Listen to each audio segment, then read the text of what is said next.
Ya Nabi salam alaika, ya Rasul salam alaika, ya Habib salam alaika.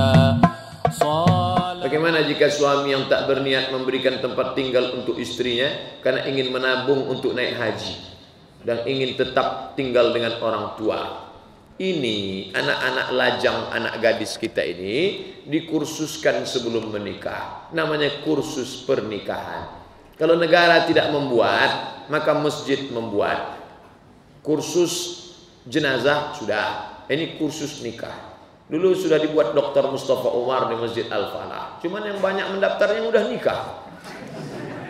Supaya dia tahu hak kewajibannya. Hai anakku yang laki-laki, kalau kalian sudah menikah, hak kewajiban kalian ini. Hai anakku yang perempuan, nanti hak kewajiban kalian ini. Sedang main bola aja ada briefingnya. Ada peraturan yang dibuat oleh FIFA, namanya statuta, apalagi rumah tangga. Ini laki-laki dia tak paham mana skala prioritas. Berangkat haji itu man istata'a ilaihi sabila. Sedangkan 5 hak perempuan itu wajib dia tunaikan. Makan, pakai, tempat tinggal, pendidikan, perhatian. Makan, sudah. Pakai, sudah. Sesuai kemampuan kita lah. Tempat tinggal, tak bisa kita paksakan dia. Mungkin dia tak cocok, mungkin dia tak sesuai, mungkin dia banyak macam-macam. Lalu kemudian pendidikan. Sanggup kita mendidik dia? Tak sanggup mendidik, bawa dia pendidikan agama, pengajian, kajian tafsir, kajian Asmaul Husna. Anda bertanya, mufti menjawab, bawa pengajian. Perhatian. Ini perhatian penting. Mungkin kecil sepele, tapi dia merasa ada, diperhatikan. Perempuan itu yang ditangkapnya bukan maknanya, tapi bahasanya. Itu beda laki-laki sama perempuan. Kalau laki-laki makna kalimat, kalau perempuan tidak, kalimatnya itu yang dia tangkap. Makanya Nabi tidak memanggil ya Aisyah, tidak, tapi dia panggil pakai dan lembut, ya Humairah, wahai engkau yang putih kemerahan. Perempuan suka dengan kata-kata yang lembut, maka panggillah dia walaupun dia hitam, ya Humairah. Apa saran Ustadz untuk orang yang menghadapi ujian menyukai sesama jenis? Bagaimana cara mengobatinya? Pertama, dia harus latihan. Ikut karate, ikut judo, ikut silat, pokoknya yang keras-keras. Ai, walaupun awal-awal, ai. Pergi ke sana latihan berkuda, latihan memanah, insya Allah sembuh. Jangan bersama dengan komunitas gay, berhenti, stop. Ikut selama ini grup-grup gay, FB gay, putuskan semua. Harus be man. Jadilah kau seorang jantan yang perkasa. Nah, selain itu ruqyah. Karena pengalaman Ustadz Saifullah, Ketua Asosiasi Ruqyah Syariah Indonesia Provinsi Riau, itu katanya pernah meruqyah bencong, masuk jin bencong. Nah, ada jin tuh yang homo, diganggunya saluran pernapasan kawan. Jadi semua cara dilakukan. Pelatihan, ruqyah juga. Setelah diruqyah sehat. Kalau kita tidak mengingatkan kawan kita yang gay itu berdosa. La ta'murunna bil ma'ruf, ajak orang buat baik. Wala tanhauna 'anil munkar. Tidak ada kemungkaran yang lebih hebat daripada kemungkaran gay. Apa hukuman orang gay ini? Idza ra'aitumuhu, hadis riwayat Abu Daud. Kalau kamu tengok man ya'malu amala qaumi Lut, melakukan perbuatan umat Nabi Lut, faqtulul fa'il wal maf'ul, dua-duanya bunuh. Hukum pancung. Kalaulah kita diberi otsus, otonomi khusus, Riau diberi otonomi khusus, maka yang gay-gay itu yang tertangkap berhubungan kelamin sejenis bawa ke tepi sungai Siak, pancung orang. Insya Allah sehat. Matanya menengok, yang baru-baru terjangkit bencong-bencong begitu menengok sehat langsung. Percaya, cobalah. Ustadz mengatakan Syiah sesat, tapi hal ini bertentangan dengan deklarasi Risalah Aman, di mana salah satu isinya adalah mengakui Syiah sebagai bagian dari Islam. Bagaimana menurut Ustadz? Risalah Aman itu siapa yang buat? Yang hadir siapa-siapa saja. Ikut risalah aman apa ikut Imam Bukhari? Ikut risalah aman apa ikut Imam Malik bin Anas? Ikut risalah aman apa ikut Imam Ahmad bin Hanbal? Ikut risalah aman apa ikut Imam Syafi'i? Kalau saya ikut Imam 4 mazhab. Apa kata Syafi'i? La tusalli khalfa rafidhi. Jangan kau solat di belakang Syiah karena dia kafir. Imam Syafi'i melarang. Imam Bukhari lebih keras lagi. Jangan kau ucapkan salam, jangan kau sambut salam, jangan kau makan sembelihannya. Kalau sakit tak boleh dijenguk. Sampai sekeras itu. Sudah saya terjemahkan. Filenya cari di internet. Somat Moroko Syiah. SOMAD spasi Syiah. Enter. Dapat nanti file. Mohon Ustadz beri jelasan tentang bendera Ar-Rayah. Karena banyak yang mengatakan bahwa itu bendera teroris. Bendera Ar-Rayah hadisnya sahih. Ar-Rayah sudah saya posting beberapa kali. Rayah artinya bendera. Bendera hitam tulisannya putih. Bendera putih tulisannya hitam. La ilaha illallah Muhammad Rasulullah. Bagaimana bendera itu bisa ada titik barisnya? Sedangkan zaman Nabi kan tak ada titik barisnya. Zaman Nabi bendera itu tak bertitik, tak berbaris. La ilaha illallah Muhammad Rasulullah. Memang tak ada titik di situ, tak ada baris. Tapi setelah zaman sekarang dicetak pakai sablon, tentu pakai baris. La ilah. Jadi tidak mengatakan dengan adanya itu. Nanti kalau teroris pakai jilbab, lalu dikatakan semua orang pakai jilbab teroris. Nanti kalau teroris sholat, lalu semua orang yang sholat teroris. Itu logika apa namanya itu? Tiba-tiba nanti dikeluarkan Amerika film teroris sholat. Lalu setelah itu dituduh semua yang sholat teroris. Lalu kita berhenti sholat. Nggak nangkap saya Pak Ustaz. Minum aqua.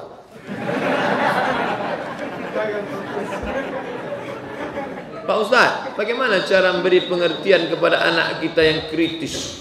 Mereka menanyakan Allah itu di mana? Seperti apa? Datanglah orang. Waktu itu Imam Hanafi di bawah. Imam Hanafi duduk di bawah. Dia sedang di atas mimbar. Mana itu Tuhan? Kata dia. Dia tanya Imam Hanafi. Hanafi, segala sesuatu pasti ada tempatnya. Di luar, di dalam, di atas, di bawah. Kalau memang Tuhan itu ada, mana dia? Yang kedua, segala sesuatu ada arahnya. Ke depan, ke belakang, ke samping, ke kanan, ke kiri. Kalau memang Tuhan itu ada, mana arahnya? Yang ketiga, kalau memang Tuhan itu ada, apa kerjanya sekarang? Imam Hanafi senyum aja nengok dia. Ente tadi minum susu? Iya. Ada keju? Iya. Mana kejunya? Coba tunjukkan. Susu. Ada keju. Mana kejunya? Tak bisa dia tunjukkan. Tapi ada kan? Ada. Dah. Nomor 2, arah. Coba tengok api yang menyala. Kemana arahnya? Ke semua arah. Lalu perbuatannya apa? Kata Imam Hanafi, coba ente turun ke bawah. Dia sedang di atas mimbar, turun ke bawah. Imam Hanafi naik ke atas. Itulah kerja Tuhan. Orang baik naik ke atas, orang jahat turun ke bawah. Jadi menjawab begitu itu tak mesti pakai ayat, pakai hadis. Anak-anak kita itu cerdas, orang tuanya harus lebih cerdas. Mana dia ya? Bukakan X-ray di airport itu. Masuk tas. Kenapa bisa dibaca oleh penjaga itu isi tas? Karena ada cahaya X-ray. Coba tengok, ada X-ray? Enggak ada. Bule-bule yang berjemur itu, kenapa kulitnya berubah menjadi hitam? Karena cahaya ultraviolet. Nampak? Tidak. Sedangkan cahaya saya tak nampak, apalagi Allah SWT.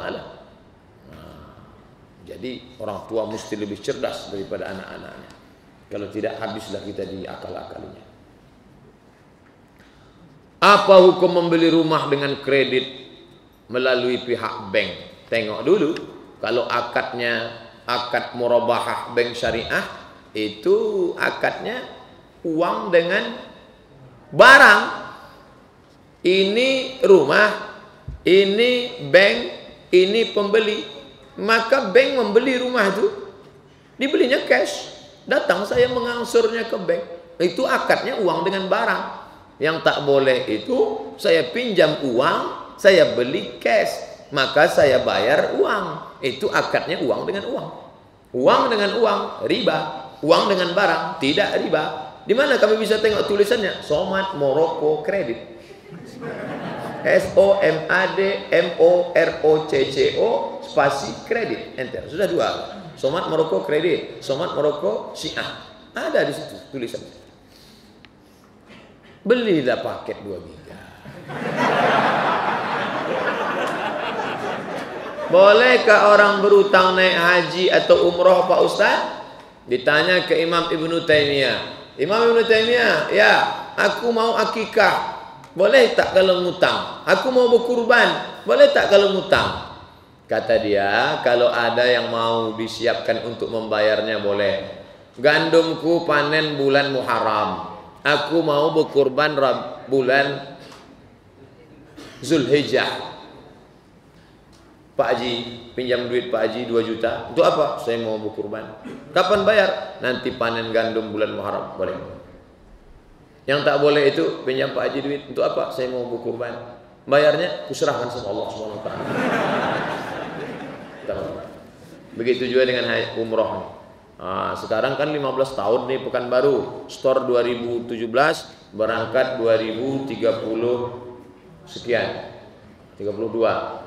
Maka cicilnya bahkan sebelum berangkat sudah lunas dengan syarat jangan yang cicilan bertambah bunga, riba tak bisa berangkat haji. Innallaha thayyibun, Allah Maha suci, la yaqbalu illa thayyiban. Allah tak menerima yang suci-suci, yang menerima yang tak suci. Allah tak terima yang tak suci, Allah menerima yang suci saja. Apa hukum labi-labi? Oh, laki-laki. Apa hukum laki-laki sholat di musola, sedangkan di lingkungannya itu ada masjid? Musola itu juga masjid, cuman tak ada sholat Jumatnya. Kalau di tempat itu ada subuh, zuhur, asar, maghrib, isya, itu masjid. Sedangkan masjid Al-Jihad ini masjid jami' karena ada Jumatnya, pahalanya sama. Jadi mana yang paling dekat dengan rumah? Paling dekat dengan rumah saya musola, sholat di musola. Jangan biarkan dia kosong. Sebagiannya pergi ke masjid, dua-duanya dapat pahala. Masjid jami, masjid tidak jami. Cuman istilah di tempat kita musola. Kalau di Makkah tak ada musola, di Mesir tak ada musola, semuanya masjid. Makanya nanti di Makkah di dekat hotel bapak ibu banyak orang sholat, tapi tak ada sholat Jumat. Sholat Jumatnya nanti.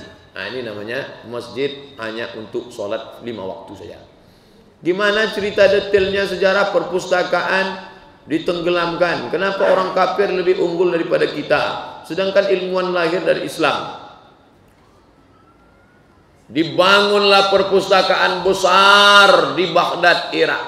Lalu semua buku ada di situ.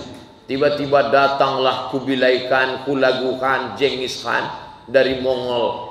Itu yang disebut dengan Ya'juj wa Ma'juj dalam tafsir At-Tahrir wa Tanwir. Kata Syekh Thahir bin Ashur, Ya'juj wa Ma'juj itu kata dia Mongol. Mongol yang menghancurkan Islam, dicampakkan mereka buku-buku itu sampai hitam, tinta luntur di sungai Tigris dan Efrat. Bisa tentara Mongol itu naik kuda dari atas. Andai buku-buku di perpustakaan Suman HS dicampakkan ke sungai Siak, belum tentu bisa kita naik trail ke atas. Sedikit buku kita. Apa maknanya? Islam dulu maju karena perpustakaan. Dan sekarang siapa yang mengamalkan itu? Amerika. Hari ini terbit buku di Pekanbaru, langsung diterjemahkan oleh perpustakaan Amerika. Maka jangan heran orang Amerika itu lebih tahu tentang Pekanbaru, tentang kerajaan Siak daripada kita sendiri. Karena semua buku langsung mereka terjemahkan, langsung mereka baca. Yang paling rendah minat bacanya di dunia ini saya tak tahu. Yang jelas Indonesia di bawah Vietnam. 1000 itu 1 yang baca. Jadi kalau di kampus itu ada 30.000, itu yang mau baca cuma 30 orang. Ilmuwan-ilmuwan Islam ya, dari Islam, tapi umat Islam mundur karena tidak melanjutkan sejarah keilmuan. Tanggal 8 April kemarin Pak Ustadz ada acara tablik akbar di Jakarta. Coba jelaskan secara ringkas isi dari tablik akbar tersebut Pak Ustadz. Tampil pertama Ketua MUI Jakarta.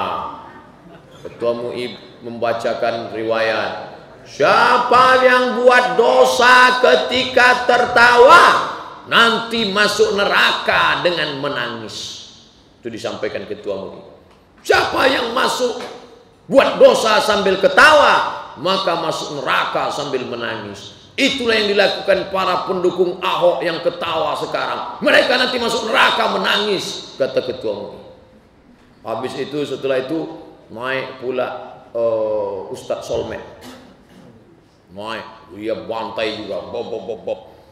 Pakai bahasa Betawi.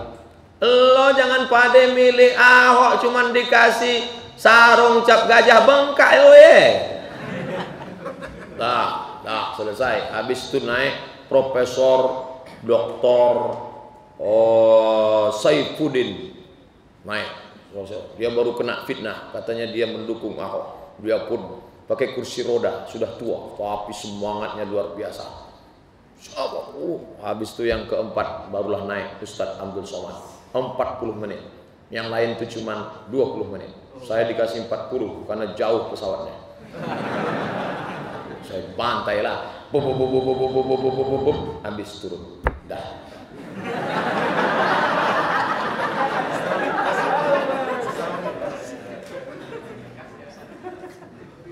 Kalau ada partai yang bergambar Ka'bah mendukung pemimpin kafir, maka umat Islam wajib menuntut, mesti dirubah itu gambarnya. Saya bilang, setuju. Allahu Akbar. Ini tinggal 10 hari lagi. Kemarin tinggal 10 hari. Kan itu tanggal berapa kemarin? Ini makin tinggi bayarannya. Yang 100.000. Kalau dikasih 100, pilih Muslim apa kafir? Muslim. Kalau dikasih 500, Muslim. Kalau dikasih 5 juta, pokoknya sampai habis. Begitulah terus. 40 menit. Saya tengok waktu sudah habis, saya pun turun. Wah. Habib datang pakai sorban, jubah bosat, ramai berfoto-foto kan. Itulah. Bolehkah laki-laki pakai kalung Pak Ustadz? Boleh, tapi tidak boleh pakai emas, pakai perak, pakai boleh, tak salah. Tapi bukan karena dia mau menyerupai perempuan. Karena kalau dia mau menyerupai perempuan, la'anallahul mutasabbihat minar rijal bin nisa. Allah melaknat laki-laki yang menyerupai perempuan, Allah melaknat perempuan yang menyerupai laki-laki. Kenapa dia pakai rantai? Kenapa dia pakai? Ada orang pakai rantai itu karena batu itu mengandung elektromagnetik. Ada rasionalnya, setelah diperiksa memang ada di situ elektromagnetik yang kontak ke saluran darah melancarkan. Tapi memang betul rasional, bukan batu ponari. Tak apa-apa. Tapi menurut saya tak usahlah pakai rantai. Bolehkah fidyah diserahkan ke dalam keluarga sendiri? Contohnya kakaknya, boleh nggak dikasih? Tak boleh bayar fidyah kepada orang yang wajib kita nafkahi. Hai istriku, ini 1,5 kilo untuk fidyah kandas sekaligus belanja kita pagi ini. Itu tak boleh. Orang yang wajib kita nafkahi itu tak boleh kita kasih fidyah. Adapun kakak itu tak wajib kita nafkahi. Tapi kalau menurut ulama, untuk saudara ini sodakoh aja lah. Adapun fidyah, fakir miskin, kasihan kita. Kalau kita kasihlah semua ke kakak, ke abang, fakir miskin itu dari mana? Aku susah kata dia, kakakku pun susah juga. Kalian masih ada keluarga. Konvensional, dari belakang. Saya mahasiswa punya hutang 90 juta di bank. Banyak betul hutang ente. Mahasiswa. Saya punya niat untuk melunasi hutang riba saya secepatnya. Tapi saya nggak ada dana buat lunasi cepat secara cash. Apakah boleh saya nyicil? Yang paling bagus bom tutup sekaligus. Kalau ada yang bisa dijual, jual. Tapi kalau tak bisa, ad-darurat tubihul mahzurat, maka lunasi. Tapi setelah ini jangan pinjam lagi. Apa hukumnya jual beli menggunakan rekening bank konvensional untuk transaksi? Sekedar kirim saja pakai bank syariah. Ustadz memang jadi mana? Saya bank syariah, BRI syariah. Dulu menderita betul saya ceramah tentang, tapi waktu itu UIN pakai konvensional. Sekarang udah agak lega pakai BRI syariah. Dulu hanya sekedar duit itu numpang lewat saja. Berapa tahun pakai bank konvensional, tapi numpang lewat saja. Andai dapat bunga, maka bunganya tak boleh diambil. Alhamdulillah. Berapa bunganya Pak Ustaz? 100.000. Tak pernah saya ambil. Kalau 100 juta Pak Ustaz, istikharah dulu. Lah, boleh. Berapapun dia tak boleh tabung. Apa boleh wanita sholat tangannya tak tertutup? Perempuan kalau sholat terbuka tangannya, batalat sholatuhu, batal sholatnya. Ada bapak yang punya sorban, dia tak bawa sorban pula. Tak ada yang bawa sorban. Kalau punya jilbab, hijab, dia kalau dipakai mesti tertutup ujung jari. Kalau diletakkan dia di atas kepala, dia letakkan di sini, turunkan tangan, dia mesti menutup ujung. Paling tidak 3 jari dari ujungnya. Maka kalau jilbabnya mau dijahit sendiri, jahitlah. Yang kira-kira kalau tangan diturunkan, maka tutup segini. Kalau mau jilbab yang sudah jadi, hijab yang sudah jadi, ukurannya XXL. Ustaz kok tahu? Saya pakai juga. Mau ceramah, gimana ukuran? Jangan nanti kita tak tahu. Ustaz, saya mau beli ukurannya Pak XXL. Di Makkah banyak. Pas itu, kalau dipakai pas tangan dia tutup. Jangan pakai yang pendek. Maka kalau tangan tertutup itu, tangan berada di dalam. Nanti waktu sholat, tangan itu tak akan keluar. Waktu angkat takbiratul ihram, tangan tetap di dalam. Allahu Akbar. Waktu melambai nanti waktu tawaf, tangan tetap di dalam. Allahu Akbar. Jadi tak akan ada tangan keluar. Itu tangannya bisa keluar, dia tidak pakai hijab syar'i. Hijabnya segini, hijab sakratul maut yang di leher.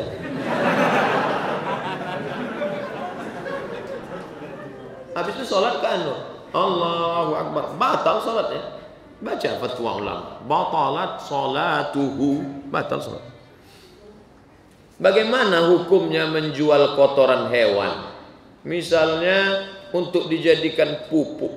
Maka kalau ada orang jual tai kambing untuk pupuk, tai sapi, itu yang dijual, yang diambil bukan najisnya, tapi jasanya. Jasa dia berkeringat mau nyekok.